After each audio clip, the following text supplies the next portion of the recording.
Halo Tribuners, jumpa lagi bersama dengan saya Mutiara dalam tayangan berita selebritis di Tribun Lampung.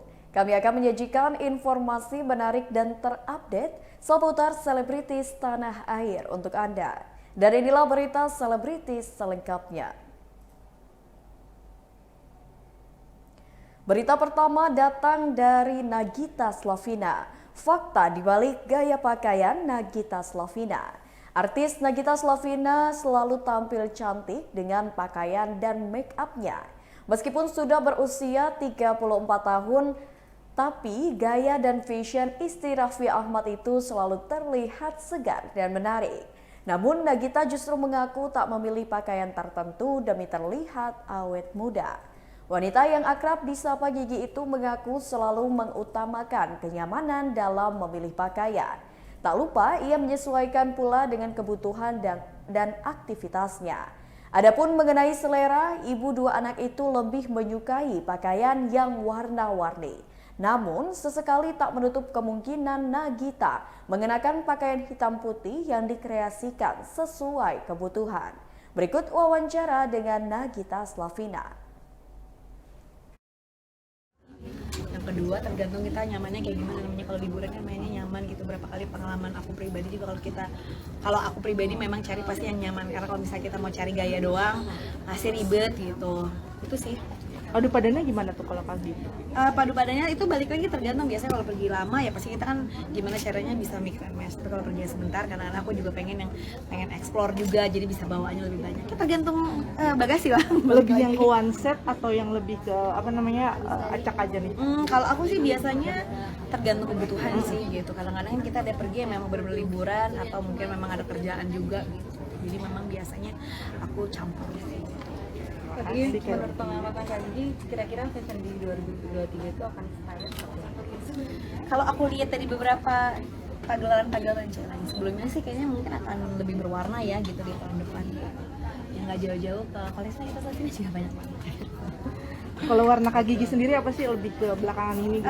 Aku sih memang dari dulu suka warnanya yang warna-warni gitu, yang bold gitu. Jadi aku kebanyakan mungkin di lemari aku tuh pasti ada warnanya, walaupun ya yang hitam putih juga tetap ada sih, monokrom gitu. Kak Gigi kan terkenal awet muda nih, meskipun awalnya udah ibu dua anak gitu. Trik padu padan tuh kelihatan kayak anak remaja gitu. Kak Gigi ada tipsnya nggak sih gimana tuh? Nggak ada sih sebenarnya. Aku pakai yang aku suka gitu. Yang paling penting kalau buat aku sih, kita tuh kalau mau mau dandan itu yang penting kan buat diri sendiri dulu ya, bukan buat orang lain sih. Buat Dayana Kak Gigi sendiri kan emang seringkali warnanya tuh yang cerah-cerah gitu, karena tabrak-tabrak juga. Nah, untuk kedepannya apa tetap akan menonjolkan warna itu atau mengikuti tren? Siapa tahu di tahun depan akan jadi warna yang kalem-kalem lagi kan? Nggak menutup kemungkinan kita sebagai brand kan biasanya harus beradaptasi ya. Cuman kan yang namanya DNA itu tetap ada gitu. Jadi ya itu sih pasti ada adaptasi, pasti ada sesuai dengan kebutuhan masyarakat, kebutuhan orang, mungkin juga fashion trend, tapi pasti akan ada sesuatu dari aku yang beda dari itu. Thank you. Aku mau wawancara sebentar boleh ya? Boleh foto dulu Kak, bentar. Aku mau dapet. Bentar ya.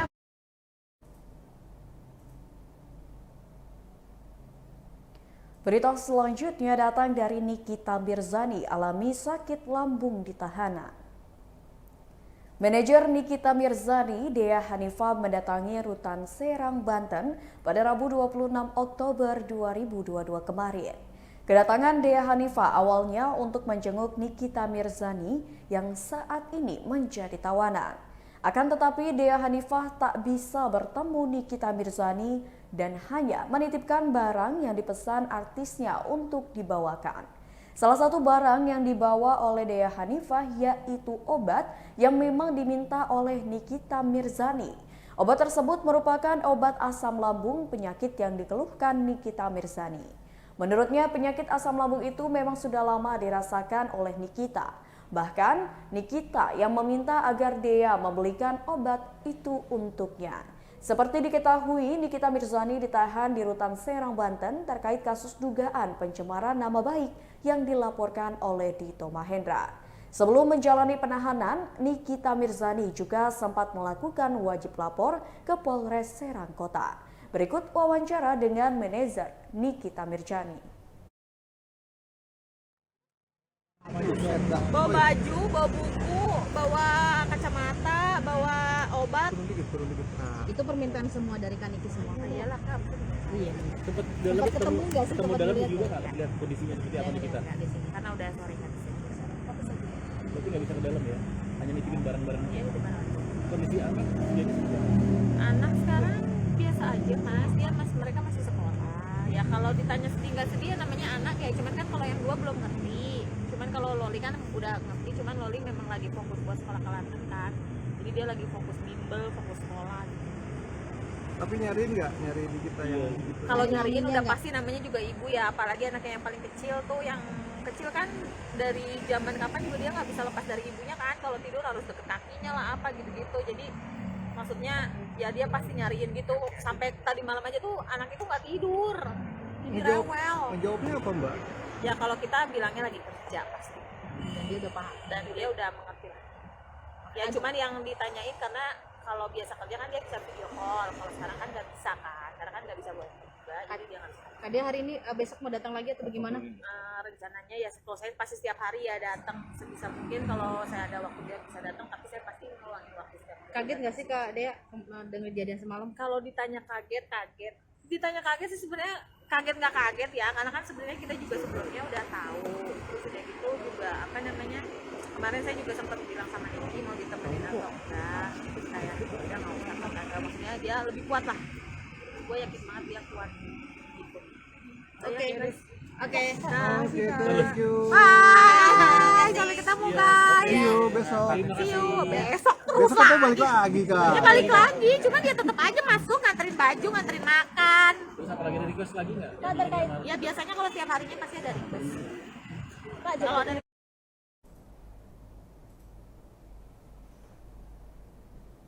Berita selanjutnya datang dari Vincent Verhaeghe, tolak damai dengan Steven. Vincent Verhaeghe, suami Jessica Iskandar, meradang saat sidang perkara gugatan perdata perbuatan melawan hukum digelar di Pengadilan Negeri Jakarta Selatan pada Rabu 26 Oktober 2022 kemarin. Vincent Verhaeghe dan Jessica Iskandar digugat perdata oleh Christopher Stefanus Budianto alias Steven, mantan partner bisnis mereka. Agenda sidang adalah melakukan mediasi antara Vincent Verhaeghe dan Jessica Iskandar dengan Steven. Menurut Vincent Verhaeghe, Steven sebagai penggugat takut bertemu dengannya.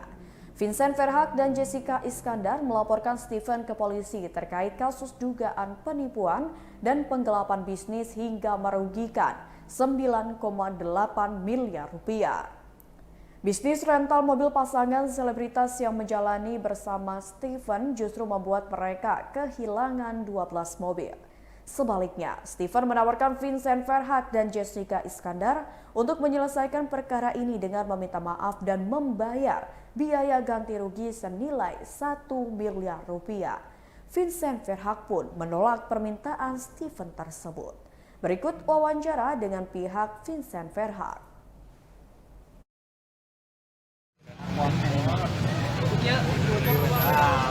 Aman? Ya. Di dalam mediasi itu esensinya adalah menemukan prinsipal.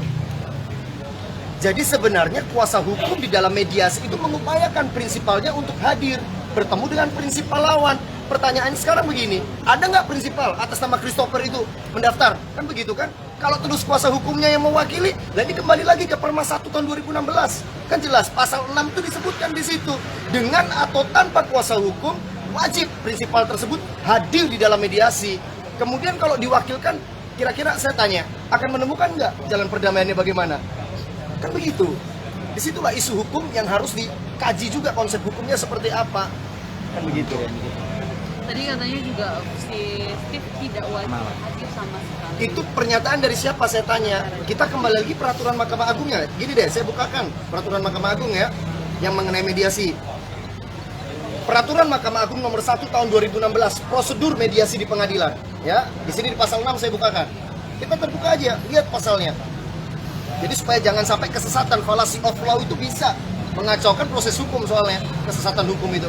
Nah ini ya, pasal 6. Para pihak wajib menghadiri secara langsung pertemuan mediasi dengan atau tanpa didampingi oleh kuasa hukum. Jadi dengan atau tanpa dia wajib hadir.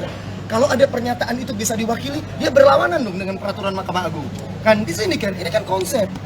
Ini yang sudah diundangkan kan begitu. Ini sudah dilebarkan. Kita kembali lagi ke aturannya.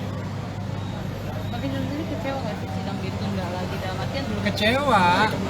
Dari kemarin ditunda terus. Kalau memang pihak sebelah itu nggak bersalah, ya sudah sini hadir, gitu loh.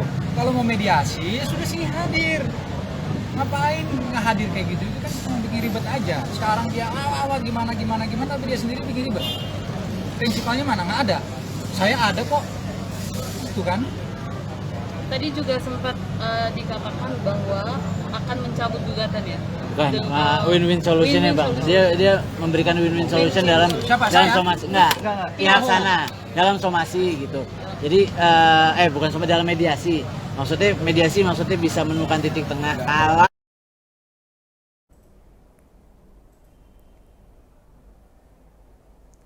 Berita selanjutnya datang dari grup band Slank ajak supporter Arema FC dan Persebaya dalam konsernya. Slank akan mengajak supporter Arema FC dan Persebaya saat menggelar konser Beautiful Smile Indonesia Tour. Konser tersebut menandai 39 tahun Slank berkarya di industri musik Indonesia. Slank akan beraksi di 5 kota untuk gelaran konser tersebut. Supporter Aremania milik Arema FC dan bonek yang dikenal sebagai pendukung Persebaya ini akan diundang Slank saat manggung di Candi Prambanan Sleman, Yogyakarta. Niat tersebut adalah salah satu upaya Slank sebagai bentuk perdamaian antar supporter sepak bola di Indonesia. Menurut kakak, upaya perdamaian itu dilakukan menyusul tragedi di Stadion Kanjuruhan, Kabupaten Malang, Jawa Timur. Konser 39 tahun Slank ini digelar di beberapa kota seperti di Palembang, Makassar, Banjarbaru, Kalimantan Selatan, Surabaya, dan Yogyakarta. Rencananya, sederet musisi Indonesia akan tampil menjadi pembuka konser Slank. Berikut wawancara dengan grup band Slank. Bubar kedua. Jadi bubar kedua. Mudah-mudahan nanti tahun depan kita bisa mengikuti tour world-nya ya ke 40. Tidak hanya di Indonesia tapi juga di beberapa negara. Ya. 40 titik.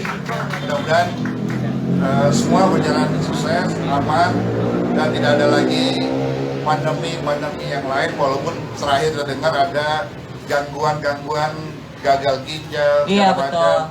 Mudah-mudahan pemerintah kita bisa mengatasi dengan baik sehingga ini tidak menghantui kehidupan kita lagi. Kita baru selesai bergeliat, ekonomi kita baru mulai tumbuh, tapi kemudian kita dihantui lagi dengan isu dan kejadian peristiwa gagal ginjal. Mudah-mudahan jadi halangan bagi kita untuk terus-menerus menjalankan kegiatan ekonomi yang bisa menumbuhkan ekonomi rakyat. Sekali lagi selamat pada Slank. Lagu yang saya paling senang dengan Slank adalah Balikin Lagi.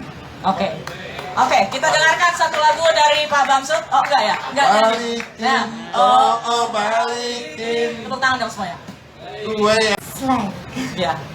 Terus, there's no reason untuk kami tidak. It's an honor buat kami untuk bisa bergabung di. I've been doing it. Patut untuk di start. Terus Artinya kan mungkin ada latihan khusus atau apa? Silakan. Iya, assalamualaikum warahmatullahi wabarakatuh. Waalaikumsalam. Kebetulan emang kalau saya pribadi dari kita tetanggaan, saya dari lahir udah jadi tetangganya Mas Bibi memakarkan. Tuh, di mana? Di Duren 3 saya dulu. Oh, gitu. Jadi udah kayak abang sendiri, udah kayak saudara sendiri, dan bisa terlibat di acara ini kita udah lama sekali ya. Terakhir saya ngedukung acara ulang tahun Slank itu waktu di Lebak Bulus, Mas. Tahun berapa tuh? Ya sekitar 2004, 2003. Oke. Untuk acaranya Slank sendiri. Terus kalau terakhir. Berita selanjutnya datang dari Adinda Azani. Perilaku unik Adinda Azani usai menikah. Adinda Azani langsung pisah rumah dengan orang tuanya usai resmi dinikahi oleh Arman Zahari. Namun, Adinda dan Arman memang sengaja memilih rumah yang tak jauh dari rumah orang tua agar mudah untuk berkunjung. Uniknya, Adinda malah merasa aneh ketika tinggal berdua saja dengan Arman yang sudah resmi menjadi suaminya. Adinda pun sejak awal sudah meminta izin kepada suaminya jika sewaktu-waktu rindu orang tuanya ia ingin pulang sementara waktu. Adinda Azani resmi menikah dengan Arman pada 26 Juni lalu. Keduanya merupakan teman semasa kecil yang kembali bertemu dan menikah. Berikut wawancara dengan Adinda Azani.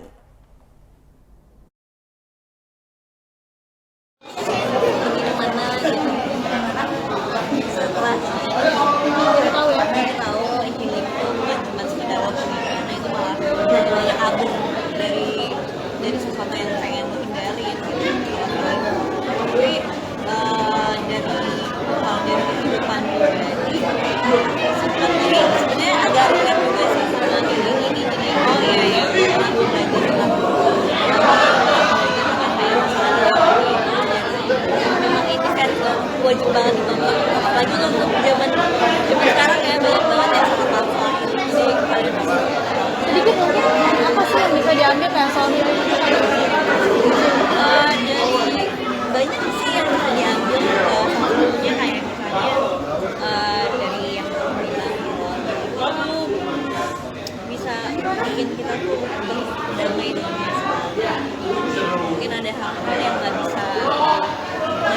bisa lo lupain karena lo itu belum memaafkan kejadian itu gitu. Jadi banyak nih pokoknya banyak banget bagus banget, apalagi dialog-dialog yang itu bagus banget, bahkan cerita dari setiap karakter itu bagus banget.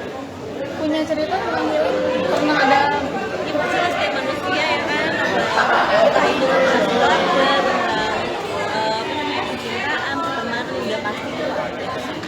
Jadinya ini tuh benar-benar healing. Kalau temen kali ya seru aja, jadi kayak main rumah-rumahan sih. Karena kita pun aku pun nikah sama dia pun nggak pernah nuntut apa-apa, jadinya kita saling berbagi tugas, misalnya beresin ini, bersihin ini, atau masak siapa. tapi pas jadi suami gimana, beda nggak sih pas jadi suami sama teman gitu? Lebih perhatian, dan alhamdulillahnya ya awalnya anaknya emang cuek banget nih, pas udah nikah perhatian banget, jadi care banget. Jadi biasanya kan dari positif ke negatif ya, udah ini jadi kayak lebih ke nilai pasti baik. Nah kan pastinya langsung program ya, apakah mungkin mengurangi pekerjaan gitu di acting gitu? Supaya langsung jos gitu? Enggak, habis nikah tuh nggak langsung series ini yang syutingnya tuh 2 bulan dan berapa hari, sekitar 2 minggu atau berapa hari kita nginep di sini.